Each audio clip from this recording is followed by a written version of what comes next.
आज चाललो होतो घोराडेश्वर ट्रेकला. एकदम आकुर्डीपासून 12 किलोमीटर असं जवळ 10-15 मिनिटाचा रोड असलेला लोकलने तिकडे चाललो होतो. आकुर्डीवरून डायरेक्ट उतरायचं तर बेगडेवाडीला, मग दुसरा स्टॉप आहे फक्त. आणि तिथून बाहेर आल्यानंतर लगेचच एक 500 मीटरचा अंतराचा रोड आहे, तिथून चाललो होतो. आणि जाता जाता आपण मित्र असल्यामुळे गप्पा मारत चाललो.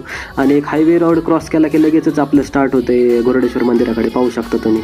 आणि तिथून स्टार्ट झाल्याच इथं पायऱ्या चालू होता. एकदम स्मॉल ट्रेक आहे, एक नंबर आहे. आणि चालू केल्यानंतर असा मध्ये आल्यानंतर एक तुम्हाला नजारा दाखवतो, एक नंबर आहे.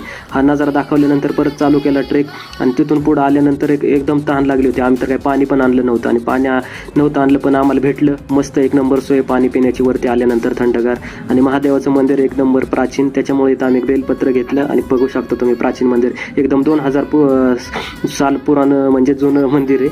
आणि आल्यानंतर मंदिरात दर्शन घेतलं, एकदम शांत झालं, मन प्रसन्न झालं. हर हर महादेव. आणि नंतर इकडे अलीकडे एक विठ्ठल रुक्मिणीचं पण मंदिर आहे, बघू शकता. आणि तुम्हाला कसं वाटलं लाईक करा.